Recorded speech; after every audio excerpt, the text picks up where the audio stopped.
ذكر عظيم يحبه الله تعالى خفيف على اللسان يجعل الله يحبك، وإن كنت تحمل هموم الدنيا كلها سوف يضعها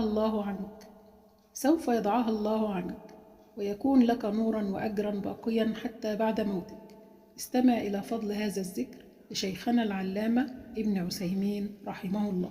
قال النبي صلى الله عليه وعلى آله وسلم: كلمتان خفيفتان على اللسان ثقيلتان في الميزان حبيبتان إلى الرحمن، سبحان الله وبحمده سبحان الله العظيم.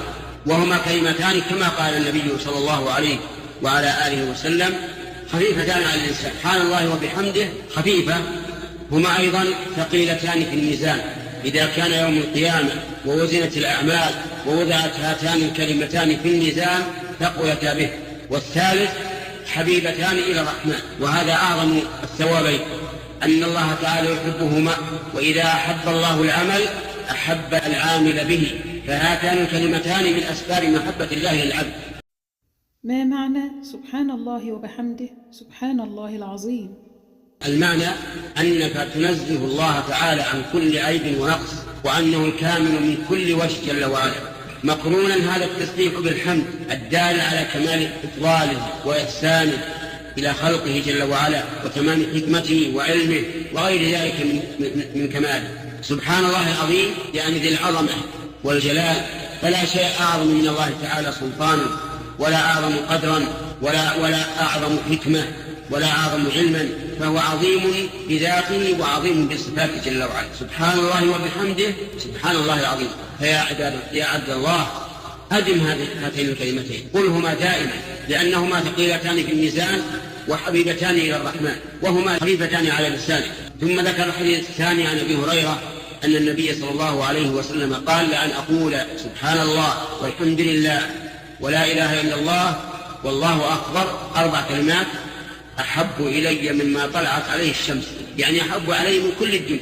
وهما أيضا كلمات خفيفة. الناس الآن يسافرون ويقعون الفيافي والقفار والمهالك والمفاوز من أجل أن يربحوا شيئا قليلا من الدنيا قد يتمتعون به وقد يحرمون إياه، وهذه الأمال العظيمة يتعاجز الإنسان عنها، لأن الشيطان يكسله ويخذله ويثبطه عنها، وإلا فهي كما قال الرسول عليه الصلاة والسلام: أحب إلى الإنسان مما طلعت عليه الشمس. وإذا فرضنا أن عندك ملك الدنيا كلها، كل الدنيا عندك ملك، ما طلعت عليه الشمس وغربت، ثم مت، ماذا تستفيد؟ لا تستفيد. لكن سبحان الله والحمد لله ولا إله إلا الله والله أكبر هي الباقيات الصالحة. قال الله تعالى: المال والبنون زينة الحياة الدنيا والباقيات الصالحات خير عند ربك ثوابا وخير أملا.